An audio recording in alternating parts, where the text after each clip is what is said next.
Good morning. This is Mike Switzer with the South Carolina Business Review. Our next guest is a licensed veterinarian who worked for 4 years as the owner of a general practice veterinary clinic and prior to that as chief of staff in a corporate veterinary hospital. Today, she's very busy in a specialty area of veterinary care, which is still not really well known, but is growing and flourishing.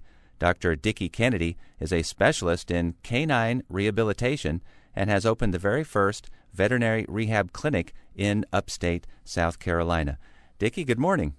Morning, Mike. Tell us how all this got started. Well, one of my favorite patients when I was in general practice was brought in because she was in so much pain, and she was only 5 years of age, and her mother basically wanted me to put her down because her quality of life was terrible.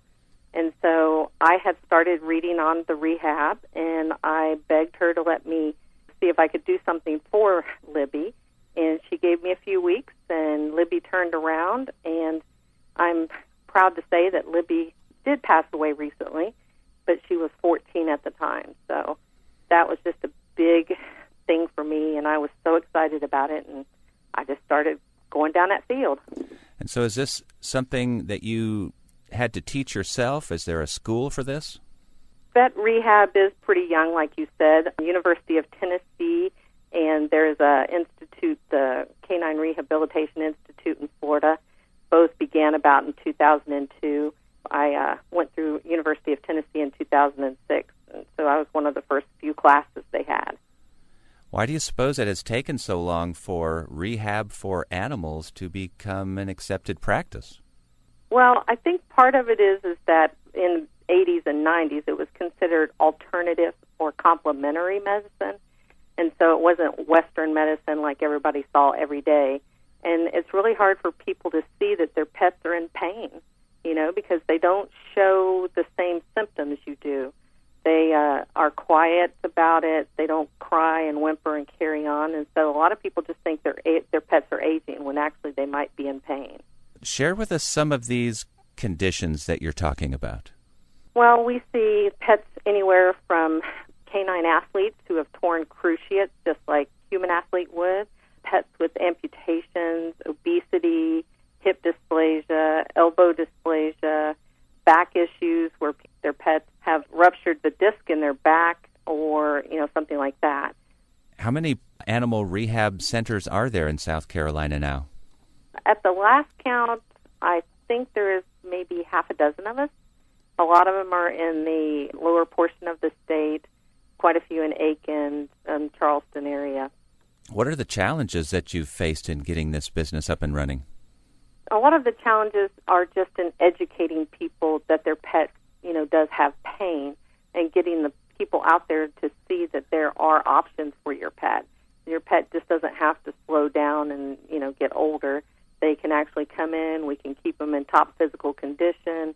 We can help with any issues they might have. And a lot of it's just been getting the public and even veterinarians educated that they have this option here now. Is there special equipment involved here that rehab centers for animals need to have in place? We actually have hydrotherapy here, so we have an underwater treadmill, which is really cool. And we have a whirlpool. We use therapeutic ultrasounds.